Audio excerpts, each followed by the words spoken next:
Let's get a view now from Fawaz Gerges, who joins us once again from London. He's the director of the Middle East Centre and professor of international relations at the London School of Economics. Does the killing of this FSA commander a couple of days ago by the al-Qaeda-affiliated opposition group mark a turning point, do you think, in Syria's civil war?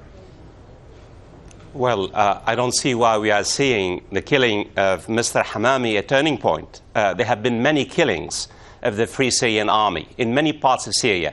Dozens of Free Syrian Army officers have been killed. Some of them have beheaded. We're talking about Hamami because he's a senior commander, but the reality is there is a war within. The rebels are deeply divided. They have turned their guns against one another. The Islamic State in Iraq and the Sham is trying to impose a Taliban-like regime on the Syrian people. They're terrorizing the civilian population in many parts, in Raqqa, in Aleppo, in Latakia and other places. All right, given these groups' various aims, their disparate opinions on how Syria should be post-Assad, was it more or less inevitable that it would descend into some sort of infighting among the opposition?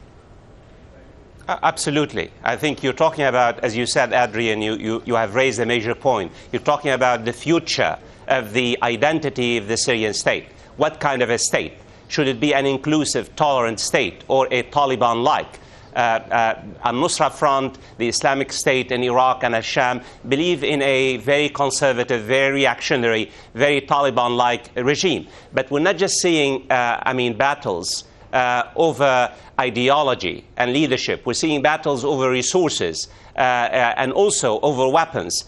Most of the fighting is over who controls what. And the reality is, in the last few months or so, the rebels have suffered a major setback. And as a result, cleavages have become more intense and more severe because of the pressure on the rebels inside Syria. All right, given the pressure that the rebels are under anyway from Syrian government forces, the FSA says that it wants to avoid at all costs all-out war with these al-Qaeda-linked groups. Is it going to be able to avoid that?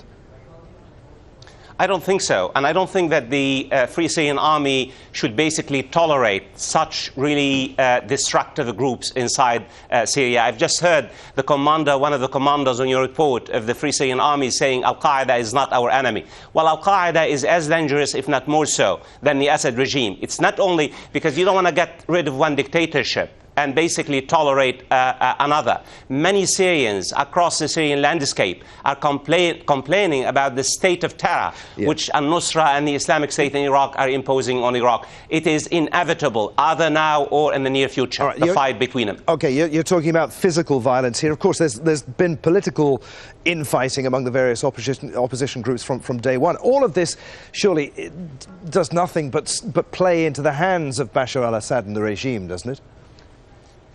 This is another major point. In fact, the fight between the Free Syrian Army and the militant Islamists really has major implications for the bigger struggle.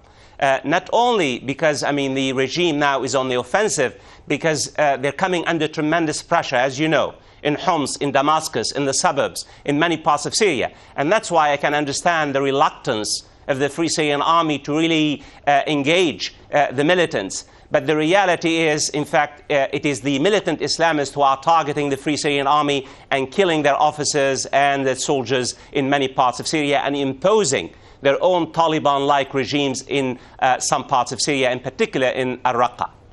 Fawaz Gerges, always good to talk to you. Many thanks indeed, sir, for sharing your expertise.